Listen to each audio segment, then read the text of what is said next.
My name's Duncan Greenwood.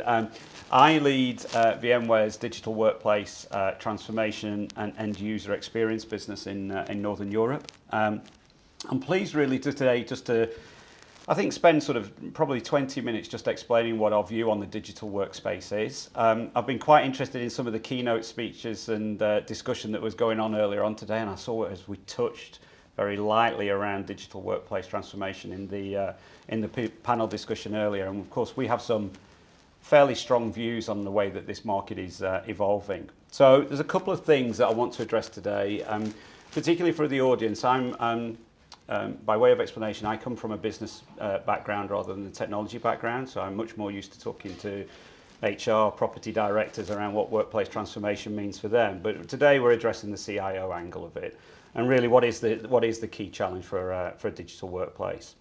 I think also, how do organisations sort of ensure that your people can access the information and the applications on the devices that they want to, wherever they are and whenever they want to. I think that's also another thing that we want to try and address. But importantly, really, how can you as technology leaders ensure that that enterprise data that's running across those devices is safe and that it's without compromising the user's privacy as well?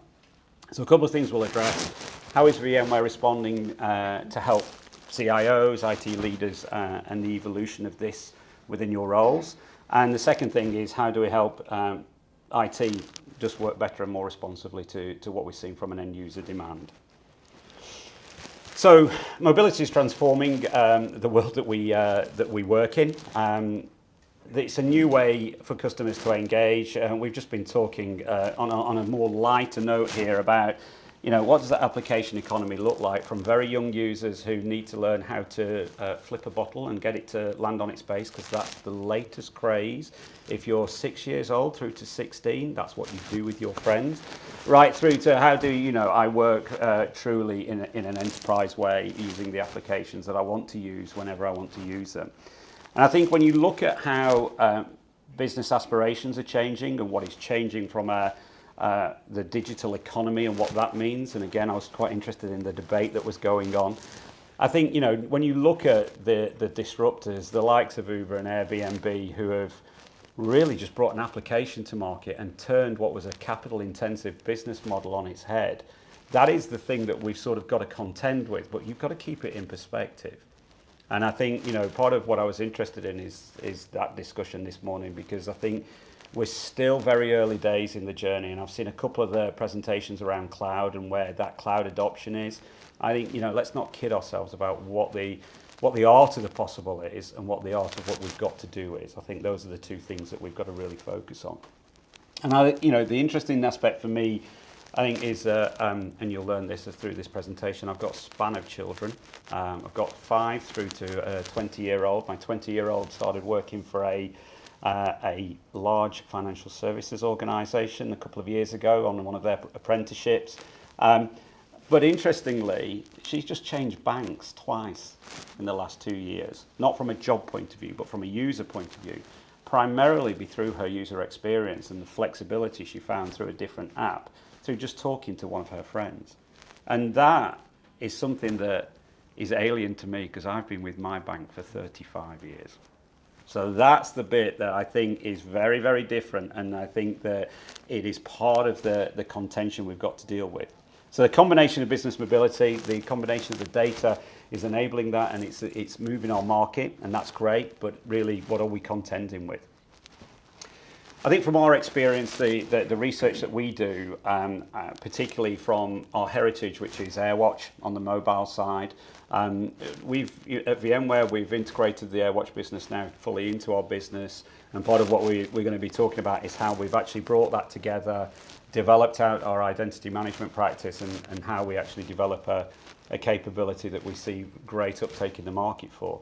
But really, it brings a unique set of challenges, this world of mobility, particularly for IT and compliance, with 60% of employees saying that they would prefer to use their own device. I think that does hit in a particular generation. Again, use my daughter as the example.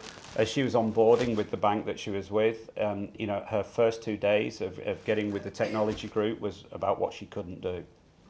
And she found that quite frightening, that really straight away her first interaction with that group was what she couldn't do rather than what it was that she was going to be able to do. That's the reality of the world we live in. If you think about what that security and that threat landscape looks like, then we've had to approach it from that perspective. And I think really it's about striking the balance. That's what we're going to be talking about today, is really that if you are able to give people the ability to work where they want to, with the applications that they need access to, across the devices that they've got ready access to and want to be able to use, that's the thing that ultimately, from a technology perspective, we want to be able to enable. I think the challenge from a business user point of view, or the business itself, is understanding really what are the complications from a technology group's perspective are, because they're solely focused on the productivity and being able to do the job that they want to without that consideration. So from a VMware perspective, we will hopefully talk about what that adoption curve looks like, and really what we've been seeing with our clients around the world in how they're starting to embrace it. So, sorry, go on, Sandra. Do you want questions as we go? Oh, well, yeah, whichever works, although I then caveat the fact that I might go over the 15 to 20 minutes I originally stated, but that's okay. So you mentioned earlier about age, you're in the book of changing banks, just like that. When I brought BYOD into BP, there was a whole demographic that were totally not interested. The young ones, fine, they just expect it. The board, absolutely, because they wanted to show off their evidence. The whole piece in the middle, their approach was, why would I pay to bring my own machine here? But I expect the company to pay. Yeah, and it's like I'm expecting the company to pay. And then we started getting this whole thing about, and what about insurance? Are you going to pay the insurance on this if it's broken? And we ended up this whole raft of middle people. The top and the bottom were no issue. It's the people in the middle. Yeah. So we've seen a shift to what we would call corporately owned but personally enabled, and that's the bit in the middle. Right, that's absolutely the bit in the middle. I think you're right about the adoption of bring your own device tends to hit a certain demographic.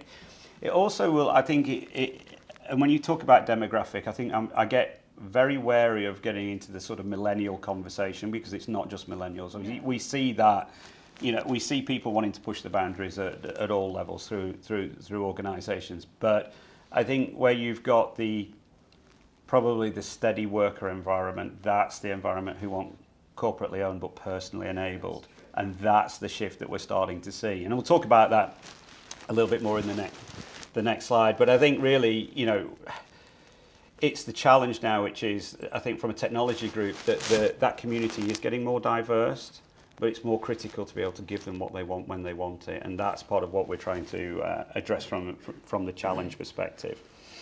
And so here we go. This is typically what we've seen. So, I mean, I think, if we look at the journey that we're on, and we've got customers who are at any end of this curve right now. Yeah, so if you're right at the beginning where it's just about email, calendar, contacts, giving access to that, even outside of certain environments that typically you wouldn't have allowed in the past, there are companies still on that part of the journey.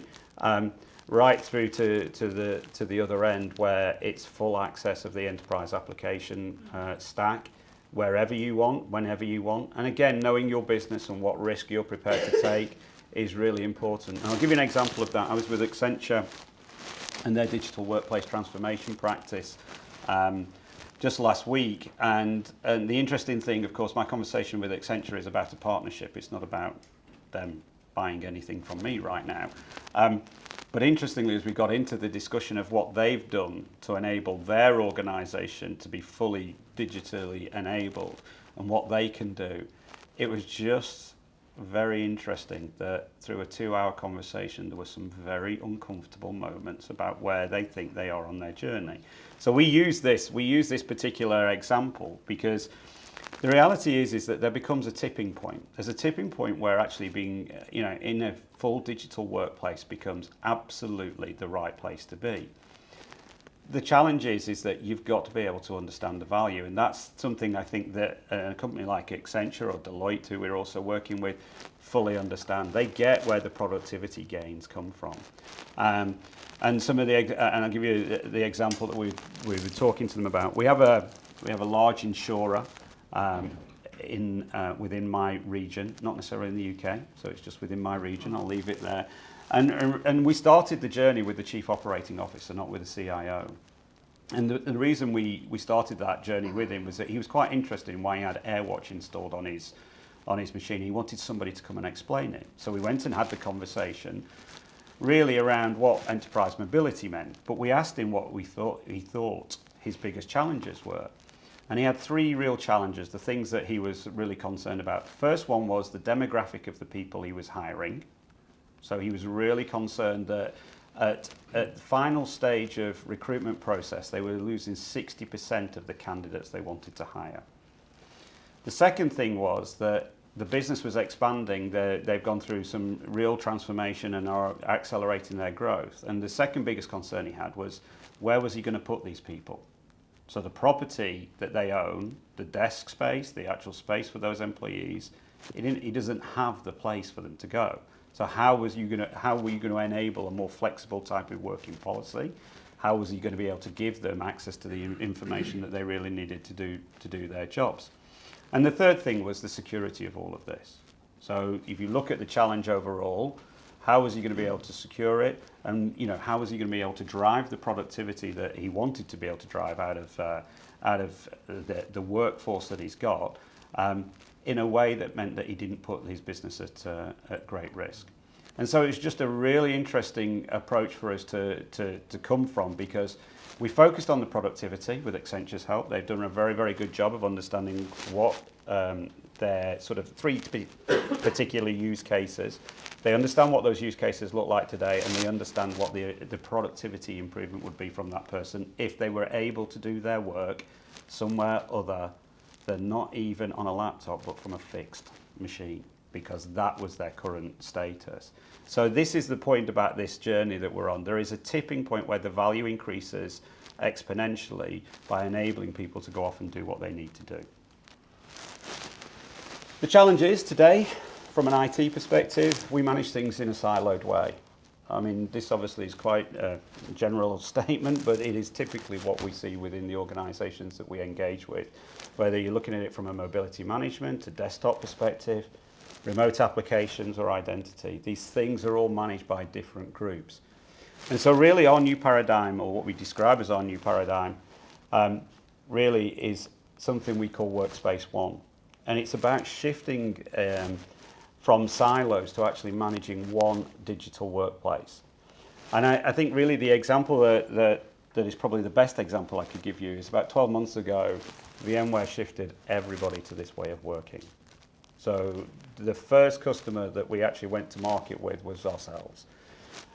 The interesting aspect of that was that prior to launching Workspace ONE, where currently we run it around about an 82% adoption, we don't mandate it, so it's voluntary, but it's 82% adoption. Prior to that, when we'd acquired AirWatch, we invited everybody to use AirWatch. We got 35% adoption on enterprise mobility. The difference between Workspace ONE and enterprise mobility from a voluntary adoption point of view was really that productivity gain. And one of the challenges I give to all of my team, and Tom's here, one of my team today, is that sometimes we have to remember what our job looked like before we actually started working this way. That's the single biggest challenge we face within VMware of Workspace ONE today, is remembering what it was like before. And I think that's the challenge with any application, whether it's the ability to flip the bottle, whether it's the ability to get to YouTube, whether it's the ability to actually do the job that you need to do, where you need to do it. That's the single biggest challenge. And so what's driving it is exactly what you'd expect. It doesn't matter at what the demographic is. It doesn't matter whether you're my demographic or my daughter's demographic. The actual thing that you're looking for is something that is absolutely consumer simple, but from the institution or the organization's point of view, you're looking for it to be enterprise secure. And that's what we believe we're delivering now with Workspace ONE as an application. It's taking the guesswork out of the access to where those applications are, whether they're cloud, whether they're mobile, whether they're Windows applications. I think as a technology group, it's about being able to know, be confident that the bring your own device policy or corporately owned, personally enabled technologies are compliant and within policy of what you want to operate. It's also important that the network is safe and that your data center is also secure, but it's simple and easy to use access that the user really needs to have. And the key thing is that managers don't have to worry about the employee productivity. That's the real benefit that we see from the business outcome point of view, is that the ability to have access to all the applications, whether they're cloud native or whether they're legacy, is absolutely critical to their productivity. And the great thing for the employee is that they are able to do the work where they need to. They don't miss a beat. They've got real-time application delivery, and it's automated for them. So those are the sort of benefits that we see across the whole of the organisation. And this is what it looks like. So what you're seeing up there right now is the interface. It's probably not the best graphic I've ever been able to show. Typically at this point I'll usually get my phone out and show you what it looks like in real time. I don't think it's probably going to work with some of you being so far away. But the reality is that you can accelerate the adoption of mobility by using Workspace ONE, by allowing the users to enroll in a profile that is based on the sensitivity of data contained within the applications that they're using, and the fact that the security is already built in within some of those applications, that the organization's risk posture is considered, as well as the user's job profile. So what you're seeing here is a workflow diagram, and really what you're seeing is that a user can seamlessly onboard and use applications such as WebEx or containerized apps like our own application here, which is Boxer. That's an email application that we use, but also browser and then Content Locker, which is our cloud storage. And they can do that without having to enroll their profile. So it's single sign-on, straight from the thumbprint, right through, and wherever they navigate, that authentication is already taken care of. So no need to actually put any other login details or authentication details in. No need for tokens. And that is one of the biggest benefits that we're seeing, that ability to go straight through. And I guess the other user example we've got of this, we're working with a number of the health services right now, and this is about enabling clinicians to be able to work with real-time data on tablets as they move from location to location. Absolutely critical that data is so sensitive, patient data, but what is also so sensitive is the clinician's time. And if I give you an example of what it looks like in some healthcare units, it can often take a clinician something like 5 to 10 minutes to actually get through to the application that they want to use. So they go to the workstation, they will start the logon process, they will do something else, come back when they think the login process is likely to be complete. So clearly our enablement of things like that is huge from a productivity improvement when you think about what is really being achieved at the end of that person's workday. And we do this by using VMware's identity management. I don't think VMware would have been renowned in the past to be an identity management provider. I think we're very keen to sort of stress that we will integrate with other single sign-on technologies. Very much we're working with Ping and Okta, but it can work absolutely standalone. The identity management piece here is about being able to ensure that authentication is done seamlessly and one time only. That is something that we can quite clearly differentiate to other technologies. But the key aspect of it is absolutely enterprise class identity management. It's what you would expect from the technologies you may already be deploying. And the key for us is to make sure that it's one platform for all employees and all use cases. And I think if you look at it across this sort of the diagram here, really what we're trying to do is put the enforcement of the policies and the procedures back into the hands of technology, the technology group, whilst giving the users the choice and the flexibility. The key thing for them is convenience to those services, but also the privacy element that we've talked about originally. The mix of the policy control and flexibility is delivered through VMware software-defined data center technologies.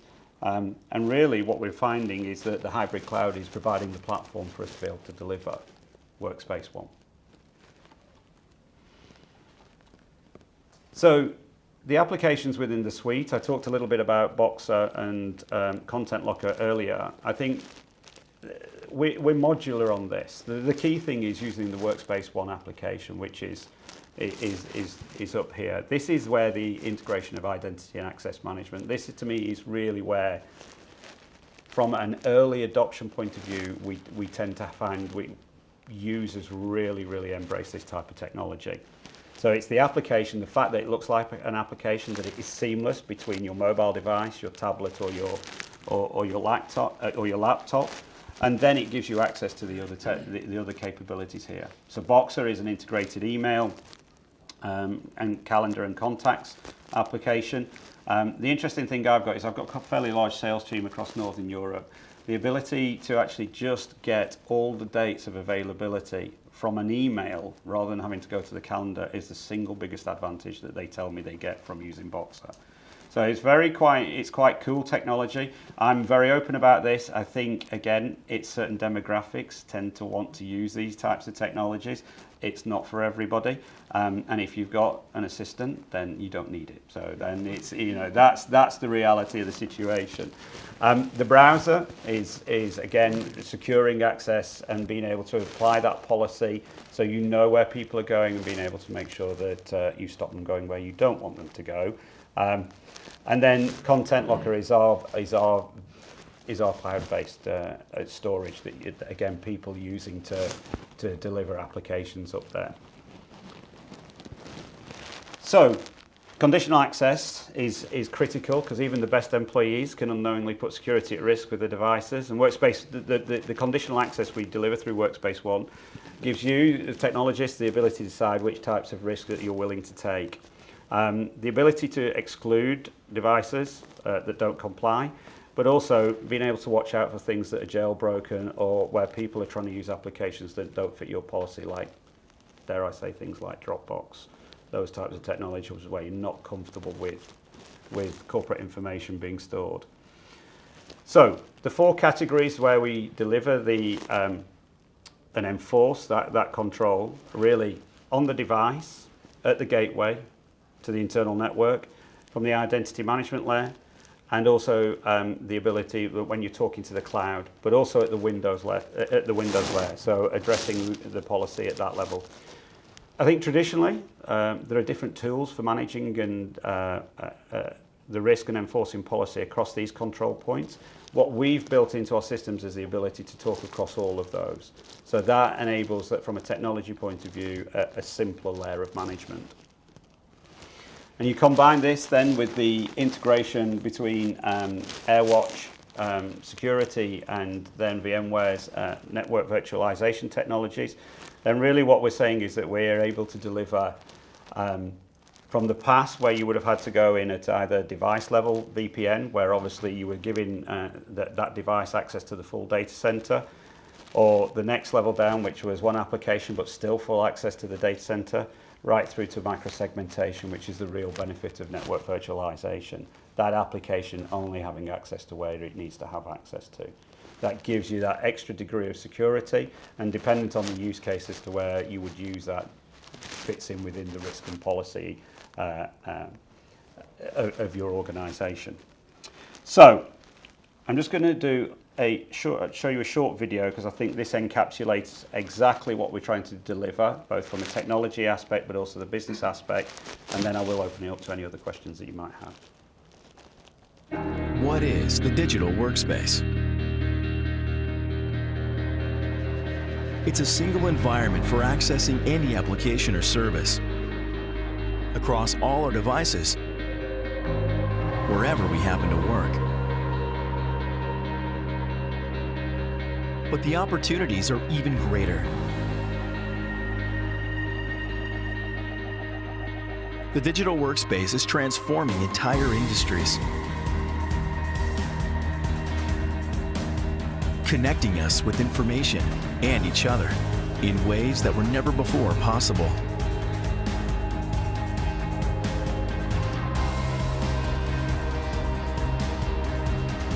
Supporting new business initiatives, fostering new forms of interaction,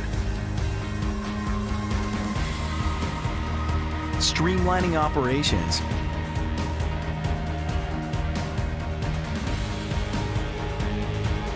and finding new ways to collaborate on corporate-owned and personal devices, driving business forward. Consumer simple, enterprise secure. The digital workspace is here.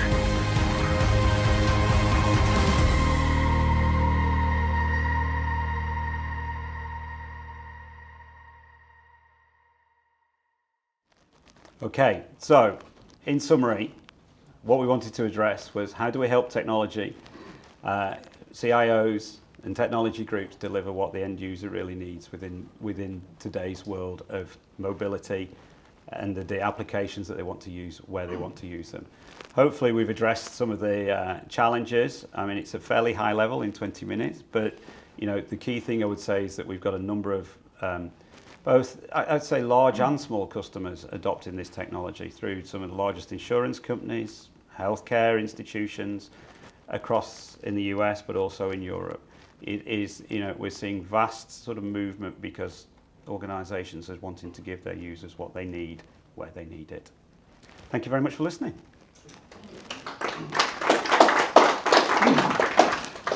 So, are there any questions? Oh. Thank you for the presentation. No, my pleasure. Is it implicit or explicit in all of this technology that there is no data being stored on the devices themselves? Is it all central storage in the cloud somewhere? It is, yeah. So we absolutely it is. I mean, that's where we expect all the data really to be stored. So it is accessing the cloud. We haven't got into obviously the details. So dependent on the application, we will use VDI for session-based. And again, that's down to the policies that you dictate from your own organisation level. Typically when I'm talking about how I use it, I have to access SAP probably once or twice a month, but that's it. The problem is I have to access SAP, right? I haven't got any other option for the particular business challenge that I have in that area. I mean, predominantly I'm using web-based applications all the time, so that's why I think for VMware adoption was very, very straightforward. If I'm using Concur or Workday or Salesforce, they're all cloud native anyhow. But the use of SAP and actually some Oracle applications I've got to use from time to time to raise purchase orders, you know, that sort of thing is horrific, but that's session-based VDI in the background, but all access through Workspace ONE. So yeah, I mean, we see that the data is going to be stored somewhere else, not on the device. All of this kind of location agnostic productivity is great, but have you got any examples? Have you got any companies that are trying to deploy this or getting pushed back or scared about the work-life balance impact this has? So that's a great question. So you know what? I had the first challenge to that recently. So I was asked to present to a set of European HR leaders around what is really out there to enable sort of flexible working and flexible working practices that we're actually focused on in the organisation rather than the free movement of people. And really, that came up as a real concern there. That this always on is a cultural challenge for a number of organisations, and that there are very strong opinions held either side. So I think, it's interesting because we sort of have this challenge. I think within VMware, we've grown quite quickly. I mean, it's a 20,000 people organisation globally. One of the things culturally I liked about it when I joined VMware a couple of years ago was that they did say to me that, you know, we're focused on the output, not the input. But one of the things I'm very, very conscious of, and I do this with my own team, is I have to set the guidelines that I might send you an email at 9 o'clock at night or 6 o'clock in the morning. I am not expecting an immediate response. But I'm one of those people who's very clear and candid about that sort of way of working. And I think if you get ambiguity in that, then I think your cultural challenge can be huge. And that was it was a deep discussion point for them. So, you know, you can manage that, of course, by putting all sorts of technology-enabled sort of warnings about what is going on. But I think that it's more in the mindset rather than in the technology, and that's a cultural challenge. And I don't think it's something that we solve purely from a technology point of view. It's a leadership challenge within your organisation. Does that make sense? It does, yeah. Yeah. I mean, we definitely saw it within VMware. I think that it's just one of those things we've had to address, but was addressed before we were doing this anyhow. I mean, there was just this very, very clear direction from the top down. Yeah. That we're not expecting people to respond at all times of the day, every day. We're not policemen. But if you've got a single device, you need to get upset by actually receiving you're invading my time because I've got this single device and I'm getting this email. Because I'm one of those people who at 10 o'clock at night, I'll send an email, but one of my team gets very upset because it's woke them up because they've gone to bed. And well, it's your choice. You use your work device as your alarm clock. I think there's two things. So yeah. So actually, I'll use personal experience out of that, right? So I drive my wife mad because my phone's on silent almost permanently, right? And the reason it's on silent is that I don't want those notifications. I think one of the recent changes within the iOS system is that I'm really struggling to switch all the flaming notifications off, right? And that human nature response is not good, right? My human nature's response is, oh, what does that mean? And interestingly, I would say personally, I've felt my own stress levels go up since that upgrade. Tom, smart guy, hasn't upgraded yet, and my guidance to him when we were talking about it earlier on today was, I think I would leave it a little while until we figure out how, because turning those notifications off is really, really difficult right now. And I think that's the challenge. And we go back to the cultural ways of working. It's about very clear expectation setting. That's my perspective. I think in Germany in particular, we get into the point of legislating the works councils to prevent some of this. And in France. Because it prevents interruption. People, further down the organisation, people can think that it would somehow show up better if they did this one. Yeah, I'm like you, everything's off. Or the other thing that I used to do was very much, I do a load of emails, and nights I work whenever I feel like working, right? And I can tolerate high stress levels. In order not to try to transfer that to other people, is I would write all my emails and put them all not sent. Yeah. Next morning I would cause a different problem. And everybody says you just sent 50 emails in like 30 seconds flat, right? Which was a slightly different problem, but at least I didn't have them all worrying all night. I think one of the aspects that we are struggling to sort of understand is that actually for a lot of people they're smart enough to know to switch the device off. I think where we see the real benefits is in some of those stronger use cases, like the medical use case, which obviously features very prominently in the video. We're working, this is going to be an interesting sort of Christmas for us, we're working with two of the largest UK retailers around how they've enabled BYOD for store staff. Not necessarily because they just want to get more productivity out of them, but they took some feedback around what frustrates their staff at this, what is their critical trading period. And part of it was access to stock information, being able to actually help the customer in that face-to-face situation and not having to walk across a 25,000 square feet, retail space, by which time they've walked back and the customer's gone because the customer couldn't wait, right? or having to ask the customer to look online on their own device. They wanted to take that away. So these are pilots. These are not something that I would, and I stress this, that we see as being a permanent situation unless the pilots really pay off for them. But we are running limited pilots across a couple of the big grocery retailers around staff being able to load Workspace ONE, but they've got access to 2 applications. That's it. With the geo fencing that we've got, the minute they leave the store, they don't have access to those applications anymore. So that's, it's that sort of capability that we're looking at. And I think we see more adoption in that sort of use case than we will do in the, generic, we're going to roll this out to everybody can just do their job wherever they want. I think there are, just like any journey, we're at fairly early stages, but it's moving beyond now email, calendar, contacts, wherever you want. It's about, let's give you proper access to some of the applications you need to do your job. I think that's about wraps it up. Everybody's out there having Okay. their cups of tea already. So Yes, no, I don't want to stand in the way of a cup of tea. I thought I've done well to hold you for as long as I have done, but thank you very much for your time. Thank you.